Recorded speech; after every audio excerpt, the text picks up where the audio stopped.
¿Qué onda, mi gente? My name is Kevin, and today we're going to be discussing what to eat, drink, and wear while cycling. There's a million options out there and a ton of information, but I'm going to try to simplify this for you. Now, I am by no means a professional dietitian or anything, so please don't take this as professional dietary advice. I'm going to simply tell you what's worked for me over the last few years of cycling.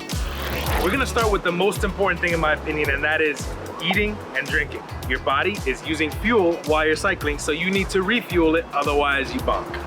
If you don't know what bonking is, basically all life sucks. You wanna get off the bike and hate everything for about 30 to 45 minutes. Yo, nice. The most important thing when it comes to eating and drinking is frequency. Way more than what you eat or drink, it's how often you do. On long rides, I tend to eat something, some sort of calories every 30 to 45 minutes and drink water as often as possible. Whenever you think about drinking water, drink it. When it comes to what specifically to eat or drink while you're biking, that really is up to your body, what it can digest, and is going to take some trial and error on your part. I've tried the chews, nuts, bars, waffles, Slurpee gels, and candy. I'm not gonna throw this is gonna break. I've also tried these little burritos that my wife made with some eggs, some onions, some sweet potatoes, wrapped in a little tortilla thing, and I was stuffing my pockets. Those worked great, I love those. What I've kind of landed on is I like natural foods, so as much as I can, things without a wrapper, or on longer events where it's kind of hard to hold natural food for longer times. I attempted a race that was 240 miles in 24 hours across the state of Minnesota on gravel. I kind of catastrophically failed at mile like 153, but all I had for those 153 miles in like 13, 14 hours was water, sauce, which is just an electrolyte mix, and some gels. This is calories, like straight calories. This was calories mixed with electrolytes, and this was water. That works for me to keep moving forward. I wasn't hungry, I didn't feel like I missed stuff, I didn't have to eat a ton afterwards. So I hope that goes to show you, it doesn't have to be complicated. Whatever works for your body that you can digest well, keep going without any stomach issues, just do that. The main thing is you want to eat and drink frequently.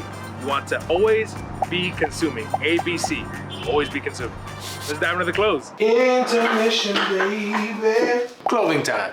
Clothing is very personal to you. However, there are a few tips that you can consider. When dealing with various weather conditions, the main secret is going to be layers. Now, they don't have to necessarily be cycling specific layers if you have already some backpacking things or some other stuff you like outside. As an example, what I wear on 90% of my rides, my helmet, my glasses, this non-cycling specific, just a sun hoodie that I love because it's breathable but protects my skin from being burnt. I can throw the hood up if it's really, really hot and sunny outside.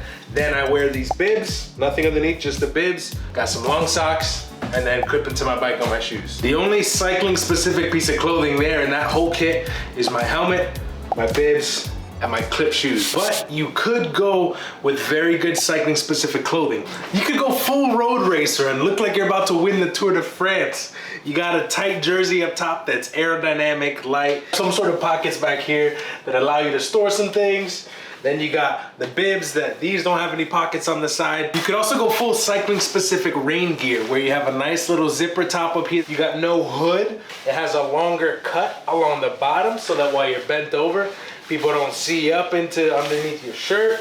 You also got pants that do well while they're bent over. They don't just ride up, and they also give you the ability to tighten at the bottom so that they don't get caught on your chain rings.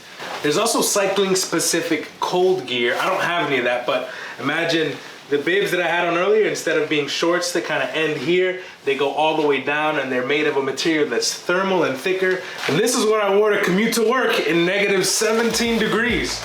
Snowboard helmet, goggles, balaclava, it's a regular rain jacket. But first, gloves. I said layers. Then we got this. It's like a breathable, little good insulating layer. This is like a base thermal layer. So this was nice to be close to my skin. Then I wore snowboarding pants. Underneath the snowboarding pants, thermal leggings to go there. So there's a lot of layers, but it wasn't just a big coat. You can have good things that you can reapply from either backpacking, skiing, snowboarding, other sports that can be used while on a bike. The main thing is you're comfortable, the clothing is breathable, and you try to avoid cotton. Because cotton, what it does is it soaks up moisture, and then especially on your bottoms if you're wearing cotton and you're biking than just the rubbing like that. You may get some chafing and some discomfort on the saddle. You thought we weren't gonna talk about it, but yeah, we're talking about it. Bike shorts, a chamois. It's essentially a little pad that is in the bottom of your shorts that you put on with no underwear. So this is the closest thing to your skin, chafing purposes. Then this is what you sit on the saddle with. And this is to help you be more comfortable on the bike, especially on longer rides. On gravel, I use this. You could either, like you saw me before, I just had the bibs on with nothing over them, or a lot of them, like these Patagonia ones here, they clip into shorts, so it looks like you're just wearing regular shorts and not like you're wearing something cycling specific, if that's your jam. Bibs are basically shorts that have straps that go around your shoulders. So it's a full body thing that stays up. It's all usually one stretchy piece of material. I like these because they stay in place, and I found that shorts, for me, after a while, they tend to like ride down or slide down, and then the pad doesn't stay in place where I want it to, and I gotta like be readjusting. You don't need a chamois, so don't think that, man, I don't have this, I can't go for a ride. There's a lot of people who go very long distances over gravel and mountain biking and everything without these. All the way at the bottom of the body, we have the shoes. So this, also personal preference. You can wear flat pedals, which is basically just a pedal that you can put any shoe on, or you'll also see a lot of people wearing clipless pedals, which you actually clip into the bike. And what that helps you do then is be able to have power and connection the entire way around the circle. It does add some efficiency when you're pushing hard or going up hills, but again, not needed. I use these on mountain biking, and I use these when I'm gravel riding. I threw a lot at you there, but the main thing is use what you have and use what you're comfortable in.